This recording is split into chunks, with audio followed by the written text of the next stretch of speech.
Welcome to government jobs for all Indians YouTube channel. இந்த வீடியோவில் நம்ம இப்போ ரீசெண்டாக வெளிவந்திருக்க சூப்பரான பர்மனன்ட் கவர்மெண்ட் ஜாப் பற்றி தான் பார்க்க போகிறோம். இந்த நோட்டிஃபிகேஷனில் உங்களுக்கு வேரியஸ் டிசிப்ளினில் உங்களுக்கு ஆஃபீஸர்ஸ் லெவலில் போஸ்டிங்ஸ் கொடுத்துருக்காங்க. ஒவ்வொரு போஸ்டிங்கை பொறுத்து சேலரி குவாலிஃபிகேஷன் வேரி ஆகுது.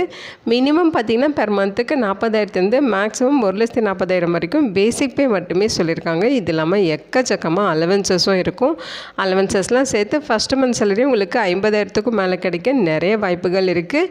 இந்த ஜாப் மட்டும் உங்களுக்கு கிடச்சிருச்சு அப்படின்னா உங்கள் லைஃபே செட்டில்டு அப்படிங்கிற மாதிரியான லைஃப் செட்டில்டு ஜாப் ஆப்பர்ச்சுனிட்டி தான் இது. இந்த போஸ்ட்டுக்கு ஆன்லைன் மூலமாக விண்ணப்பிக்க சொல்லியிருக்காங்க. பர்மனெண்ட்டான சென்ட்ரல் கவர்மெண்ட் ஜாப் ஆப்பர்ச்சுனிட்டி தான்.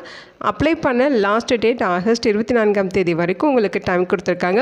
தமிழகம் முழுவதும் உள்ள ஆண்கள் பெண்கள் எல்லாருமே இந்த போஸ்ட்டுக்கு எலிஜிபிள்.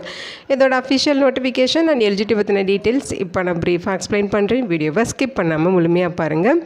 அதுக்கு முன்னாடி நீங்கள் இப்போ இந்த சேனலுக்குள்ளே முதல் முறையாக வரீங்க அப்படின்னா நம்ம சேனலை சப்ஸ்கிரைப் பண்ணிவிட்டு பெல் சிம்பிள் ப்ரெஸ் பண்ணி ஆல்கிற நோட்டிஃபிகேஷனில் செட் பண்ணிக்கிங்க. அப்போ தான் நாங்கள் கொடுக்குற எல்லா கவர்மெண்ட் ஜாப் அப்டேட்டுமே உங்கள் ஃபோனுக்கே நோட்டிஃபிகேஷனாக கிடைக்கும். இந்த ரெக்ரூட்மெண்ட் ரிலேட்டடான apply link and notification link எல்லாமே இந்த வீடியோவோட டிஸ்கிரிப்ஷன்லேயும் ஃபஸ்ட்டு கமெண்ட்லையும் பின் பண்ணியிருக்கேன். செக் பண்ணி பாருங்கள். இந்த வீடியோக்கு ஒரு லைக் கொடுத்துருங்க. நீங்கள் கொடுக்குற லைக் தான் எங்களுக்கு அடுத்தடுத்து வீடியோ போடுறதுக்கான மிகப்பெரிய மோட்டிவேஷனாக இருக்கும். இப்போ வாங்க நம்ம வீடியோக்குள்ளே போகலாம். இதுதான் இந்த ஜாபுக்கான அஃபிஷியல் நோட்டிஃபிகேஷன். முக்கியமாக இந்த வீடியோ ஒரு இண்டிபெண்டன்ட் ரிவ்யூ வீடியோ தான். எஜுகேஷன் பர்பஸ்க்காக தான் போஸ்ட் பண்ணுறோம். இந்த போஸ்ட்டுக்கு விண்ணப்பிக்கிறதும் விண்ணப்பிக்காததும் உங்களோட சொந்த விருப்பம் தான். ஓகேங்களா? இந்த நோட்டிஃபிகேஷன் நமக்கு எங்கேருந்து கொடுத்துருக்காங்க அப்படின்னு பார்த்தீங்கன்னா security printing and minting corporation of India லிமிட்டேருந்து கொடுத்துருக்காங்க. இதோட ஷார்ட் ஃபார்ம் பார்த்தீங்கன்னா SPMCIL அப்படின்னு சொல்லுவோம். இது பார்த்திங்கன்னா மத்திய அரசு வேலைவாய்ப்பு தான். ஓகேங்களா? பர்மனெண்ட்டான ஒரு மத்திய அரசு நிறுவனம். இங்கேருந்து நமக்கு இந்த நோட்டிஃபிகேஷன் கொடுத்துருக்காங்க. நம்ம பார்த்திங்கன்னா இப்போ யூஸ் பண்ணிகிட்ருக்க கரன்சிஸ் எல்லாம் இருக்கு இல்லைங்களா, ரூபாய் நோட்டுகள் இருக்குது இல்லைங்களா, ஸோ அதை வந்து பிரிண்ட் பண்ணுற ஒரு நிறுவனம் தான் இது. ஓகேங்களா?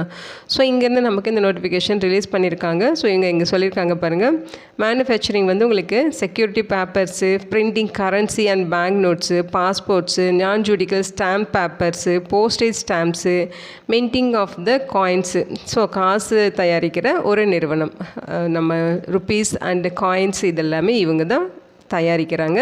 இங்கேருந்து உங்களுக்கு பர்மனெண்ட் ஜாப் ஆப்பர்ச்சுனிட்டிஸ் கொடுத்துருக்காங்க. ஓகேங்களா? ஸோ போஸ்டிங்ஸை பொறுத்த வரைக்கும் வேரியஸ் டைப்பில் உங்களுக்கு போஸ்டிங்ஸ் இருக்குது. டெப்டி மேனேஜர், அசிஸ்டன்ட் மேனேஜர் அப்படின்னு சொல்லி வேரியஸ் டிசிப்ளினில் உங்களுக்கு இருக்குது. ஸோ ஃபஸ்ட்டு பார்த்தீங்கன்னா டெப்டி மேனேஜர் ஐடியில் அப்ளிகேஷன் டெவலப்பரில் E2 லெவலில் போஸ்டிங்ஸ் கொடுத்துருக்காங்க. ஒரு வேக்கன்சிஸ் யூஆர் கேட்டகரியில் இருக்குது. 50,000 1,60,000 வரைக்கும் உங்களுக்கு சேலரி இருக்கும். இந்த போஸ்ட்டுக்கு பார்த்திங்கன்னா 35 வயது வரைக்கும் இருக்கவங்க எலிஜிபிள். அடுத்து அசிஸ்டன்ட் மேனேஜரில் டிசிப்ளின்ஸ் வந்து ஒரு 6 விதமான பதவிகள் இருக்குது. அசிஸ்டன்ட் மேனேஜர்லேயே ஹச்ஆருக்கு பார்த்திங்கன்னா உங்களுக்கு 4 வேக்கன்சிஸ் இருக்குது. 30 வயது வரைக்கும் எலிஜிபிள் சொல்லியிருக்காங்க. அசிஸ்டன்ட் மேனேஜரில் ஃபினான்ஸ் அண்ட் அக்கௌண்ட்ஸில் பார்த்திங்கன்னா 9 வேக்கன்சிஸ் இருக்குது. 30 வயது வரைக்கும் எலிஜிபிள். அசிஸ்டன்ட் மேனேஜர் எம்எம்மில் பார்த்திங்கன்னா உங்களுக்கு 4 வேக்கன்சிஸ். இதுக்குமே 30 வயது வரைக்கும் எலிஜிபிள் சொல்லியிருக்காங்க. அசிஸ்டன்ட் மேனேஜர் ஐடியில் 2 வேக்கன்சிஸ். அசிஸ்டன்ட் மேனேஜர் ஓஎல்ல 1 வேக்கன்சிஸ். அசிஸ்டன்ட் மேனேஜர் சேஃப்டியில் 3 வேக்கன்சிஸ். ஓகேங்களா? ஸோ அசிஸ்டன்ட் மேனேஜர் போஸ்ட்டுக்கு 30 வயது வரைக்கும் எலிஜிபிள் சொல்லியிருக்காங்க. டெப்டி மேனேஜர் போஸ்ட்டுக்கு மட்டும் 35 வயது வரைக்கும் எலிஜிபிள் சொல்லியிருக்காங்க. அசிஸ்டன்ட் மேனேஜர் போஸ்ட்டுக்கு சேலரி பார்த்திங்கன்னா 40,000 1,40,000 வரைக்கும் உங்களுக்கு பேசிக் பே இருக்கும். இது இல்லாமல் அலவன்சஸும் ப்ரொவைட் பண்ணுவாங்க. ஓகேங்களா? குவாலிஃபிகேஷன்ஸ் பொறுத்த வரைக்கும் டெப்டி மேனேஜர் போஸ்ட்டுக்கு ஃபஸ்ட் கிளாஸில் ஃபுல் டைம் BE BTech வந்து முடிச்சிருக்கணும் அப்படின்னு சொல்லியிருக்காங்க. கம்ப்யூட்டர் சயின்ஸு அல்லது IT அல்லது எலக்ட்ரானிக்ஸ் அண்ட் கம்யூனிகேஷன் இன்ஜினியரிங்கில் ஃபஸ்ட் கிளாஸில் பாஸ் பண்ணியிருக்கணும். போஸ்ட் குவாலிஃபிகேஷன் எக்ஸ்பீரியன்ஸ் சொல்லி 3 இயர்ஸ் எக்ஸ்பீரியன்ஸ் கேட்குறாங்க. அதோட பார்த்தீங்கன்னா எசென்சியல் எக்ஸ்பீரியன்ஸ் சொல்லி 3 இயர்ஸ் எக்ஸ்பீரியன்ஸ் கேட்டிருக்காங்க. ஸோ அவங்க சொல்லியிருக்க இந்த டீட்டெயில்ஸ்லாம் செக் பண்ணி பாருங்கள். அடுத்து அசிஸ்டன்ட் மேனேஜர் ஹச்ஆரில் போஸ்டிங்ஸ். இந்த போஸ்ட்டுக்கு ஃபஸ்ட் கிளாஸில் ஃபுல் டைம் மாஸ்டர் டிகிரி பார்த்தீங்கன்னா PM அல்லது IR அல்லது MSW அல்லது MBA வித் HR முடிச்சிருக்கீங்கன்னா எலிஜிபிள்.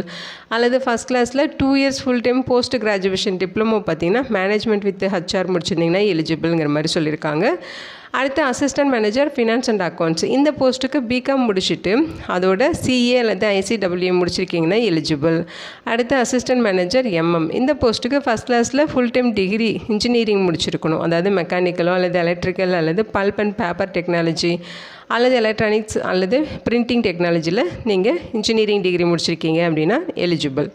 அதோடு பார்த்திங்கன்னா 2 இயர்ஸ் போஸ்ட் கிராஜுவேஷன் டிகிரி அல்லது போஸ்ட் கிராஜுவேஷன் டிப்ளமோ அல்லது எம்பிஏ முடிச்சிருக்கணும் அப்படிங்கிற மாதிரி சொல்லியிருக்காங்க. அது பார்த்திங்கன்னா மெட்டீரியல் மேனேஜ்மெண்ட்டோ அல்லது ஸ்டோர்ஸ் மேனேஜ்மெண்ட் அல்லது பர்ச்சேஸ் அல்லது ஆப்ரேஷன்ஸ் மேனேஜ்மெண்ட் அல்லது சப்ளை செயின் மேனேஜ்மெண்ட் அல்லது லாஜிஸ்டிக்ஸ் மேனேஜ்மெண்ட் இது ரிலேட்டடாக படிச்சிருக்கணும்னு சொல்லியிருக்காங்க. அடுத்து அசிஸ்டன்ட் மேனேஜர் ஐடி. இந்த போஸ்ட்டுக்கு ஃபஸ்ட் கிளாஸில் ஃபுல் டைம் எம்சிஏ வந்து படிச்சிருந்தாலும் எலிஜிபிள். ஃபஸ்ட் கிளாஸ் பிடெக்கில் கம்ப்யூட்டர் இன்ஜினியரிங் முடிச்சிருந்தாலும் எலிஜிபிள், ஐடி முடிச்சிருந்தாலும் எலிஜிபிள். ஓகேங்களா. அடுத்து அசிஸ்டன்ட் மேனேஜர் ஓஎல். இந்த போஸ்ட்டுக்கு ஃபஸ்ட் கிளாஸில் மாஸ்டர் டிகிரியில் ஹிந்தி அல்லது இங்கிலீஷ் எடுத்து படிச்சிருக்கணும். இங்கிலீஷ் முடிச்சிருக்கீங்கன்னா அதில் ஹிந்தி ஒரு சப்ஜெக்டாக படிச்சிருக்கணும். அதே மாதிரி ஹிந்தி முடிச்சிருக்கீங்கன்னா இங்கிலீஷ் ஒரு சப்ஜெக்டாக எடுத்து படிச்சிருக்கணும். அதோட 2 இயர்ஸ் ட்ரான்ஸ்லேஷனில் எக்ஸ்பீரியன்ஸ் இருக்கணும்னு சொல்லியிருக்காங்க. ஓகேங்களா. அடுத்து அசிஸ்டன்ட் மேனேஜர் சேஃப்டி. இதில் பார்த்தீங்கன்னா உங்களுக்கு அவங்க சொல்லியிருக்க மாதிரி ஏதாவது பிரான்ச்சஸில் பிஇ பிடெக் முடிச்சிருக்கணும் அப்படின்னு சொல்லியிருக்காங்க. ப்ராக்டிக்கல் எக்ஸ்பீரியன்ஸ் கேட்டிருக்காங்க. 2 இயர்ஸ் ப்ராக்டிக்கல் எக்ஸ்பீரியன்ஸ் இருக்கணும் அவங்க சொல்லியிருக்க மாதிரி. அல்லது நீங்கள் டிகிரி வந்து ஃபிசிக்ஸ் அல்லது கெமிஸ்ட்ரி முடிச்சுட்டு 5 இயர்ஸ் வந்து உங்களுக்கு ப்ராக்டிக்கல் எக்ஸ்பீரியன்ஸ் இருக்கனாலும் எலிஜிபிள். அல்லது டிப்ளமோ வந்து ஏதாவது பிரான்ச்சஸில் டிப்ளமோ வந்து முடிச்சிருக்கீங்க அப்படிங்கிற பட்சத்தில் 6 இயர்ஸ் எக்ஸ்பீரியன்ஸ் வேணும்னு சொல்லியிருக்காங்க. அல்லது டிகிரி அல்லது டிப்ளமோ ஏதாவது ஒரு பிரான்ச்சஸில் இன்ஜினியரிங்கோ அண்ட் டெக்னாலஜியோ முடிச்சுட்டு 6 இயர்ஸ் வந்து எக்ஸ்பீரியன்ஸ் எடுத்திருந்தாலும் எலிஜிபிள். அதோட பார்த்திங்கன்னா அவங்க கேட்குற மாதிரி டிகிரி அண்ட் டிப்ளமோ வந்து இண்டஸ்ட்ரியல் சேஃப்டியில் கோர்ஸ் வந்து கம்ப்ளீட் பண்ணியிருக்கணும். ஓகேங்களா. ஸோ இங்கே டீட்டெயில்ஸாக செக் பண்ணி பாருங்கள். இந்த போஸ்ட்டுக்கு அப்ளை பண்ணுறதுக்கு ஜூலை 25ஆம் தேதியிலேருந்து ஆகஸ்ட் 24ஆம் தேதி வரைக்கும் டைம் கொடுத்துருக்காங்க. ஃபீஸ் பெய்ட் பண்ணுறதுக்கு ஆகஸ்ட் 24ஆம் தேதி வரைக்கும் உங்களுக்கு டைம் இருக்குது. ஸோ இங்கே ஏஜ் லிமிட் சொல்லியிருக்காங்க இல்லையா, அந்த ஏஜ் லிமிட் இல்லாமல் ஏஜில் ரிலாக்ஸேஷன் இருக்குது. எஸ்சிஎஸ்டினா 5 இயர்ஸு, ஓபிசினா 3 இயர்ஸு, பிடபிள்யூ கேட்டகரியாக இருக்கீங்கன்னா அன்ரிசர்வ்டு கேண்டிடேட்ஸாக இருந்தால் 10 இயர்ஸு, அதுலேயும் எஸ்சிஎஸ்டினா 15 இயர்ஸு, ஓபிசினா 13 இயர்ஸ் வரைக்கும் உங்களுக்கு ஏஜில் ரிலாக்ஸேஷன்ஸ் இருக்குது. அதையுமே செக் பண்ணி பாருங்கள். எக்ஸாமினேஷன் ஃபீஸஸை பொறுத்த வரைக்கும் பார்த்தீங்கன்னா அவங்க சொல்லியிருக்க மாதிரி எஸ்சி எஸ்டி பிடபிள்யூடி கேட்டகரி இவங்களுக்கெல்லாம் இன்டிமேஷன் சார்ஜஸ் மட்டும் 200 ரூபா பெய்ட் பண்ணணும். இவங்களை தவிர்த்து மற்றவங்க ஜென்ரல், இடபிள்யூஎஸ், ஓபிசி கேட்டகரிஸ் இவங்க எல்லாமே பார்த்தீங்கன்னா எக்ஸாமினேஷன் ஃபீஸ் இன்டிமேஷன் சார்ஜஸ் எல்லாம் சேர்த்து 1000 ருபீஸ் பெய்ட் பண்ணணும் அப்படின்னு சொல்லியிருக்காங்க. ஆன்லைனில் அப்ளை பண்ணுறப்ப ஆன்லைன் மூலியம் நீங்கள் ஃபீஸும் பெய்ட் பண்ணிக்கலாம். ஓகேங்களா. செலெக்ஷன் ப்ராசஸை பொறுத்த வரைக்கும் உங்களுக்கு ஆன்லைன் எக்ஸாமினேஷன் இருக்கும், அதுக்கடுத்து இன்டர்வியூ இருக்கும். இதெல்லாம் பேஸ் பண்ணி தான் உங்களை ரெக்ரூட் பண்ணுவாங்க. ஸோ இதில் பார்த்தீங்கன்னா ஆன்லைன் டெஸ்ட்டில் வந்து நீங்கள் வாங்குற மார்க்கு 75% கால்குலேட் பண்ணிப்பாங்க. இன்டர்வியூவில் வாங்கின மார்க்கு 25% எடுத்துகிட்டு அதில் யார் ஹையஸ்ட் ஸ்கோர் வச்சுருக்காங்களோ அவங்களுக்கு தான் போஸ்டிங்ஸ் கொடுப்பாங்க. ஸோ ஆன்லைன் எக்ஸாமினேஷன் பேட்டர்ன் இது தான். 120 கொஸ்டின்ஸ் 150 மார்க்குக்கு நடக்கும். ப்ரொஃபஷனல் நாலேஜ் ரிலேட்டடாக 60 கொஸ்டின்ஸும், ஜென்ரல் அவேர்னஸில் 15, இங்கிலீஷ் லாங்குவேஜில் 15, லாஜிக்கல் ரீசனிங்கில் 15, குவான்டிடேட்டிவ் ஆப்டிடியூடில் 15ன்னு சொல்லி கொஸ்டின்ஸ் இருக்கும். இங்கிலீஷ் அண்ட் ஹிந்தி லாங்குவேஜஸில் தான் கொஸ்டின் பேப்பர் இருக்கும். ஸோ 2 மணி நேரம் எக்ஸாம் நடக்கும் அப்படிங்கிற மாதிரி சொல்லியிருக்காங்க.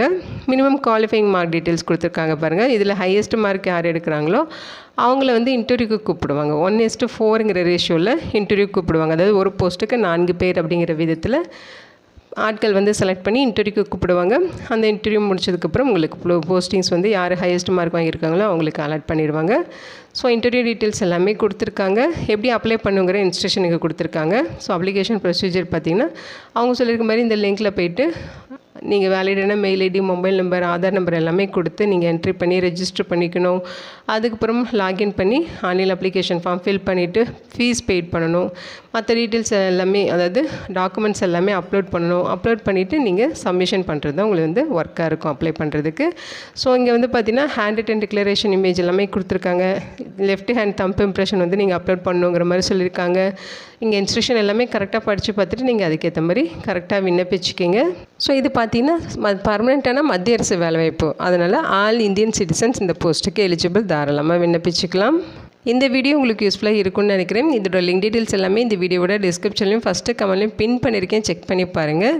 இந்த வீடியோக்கு ஒரு லைக் கொடுத்துருங்க. நீங்கள் கொடுக்குற லைக் தான் எங்களுக்கு அடுத்தடுத்து வீடியோ போகிறதுக்கான மிகப்பெரிய மோட்டிவேஷனாக இருக்கும். இந்த போஸ்ட்டுக்கு விண்ணப்பிக்க இன்ட்ரெஸ்ட் இருக்கவங்க விண்ணப்பிச்சுக்கோங்க. Thank you so much and bye.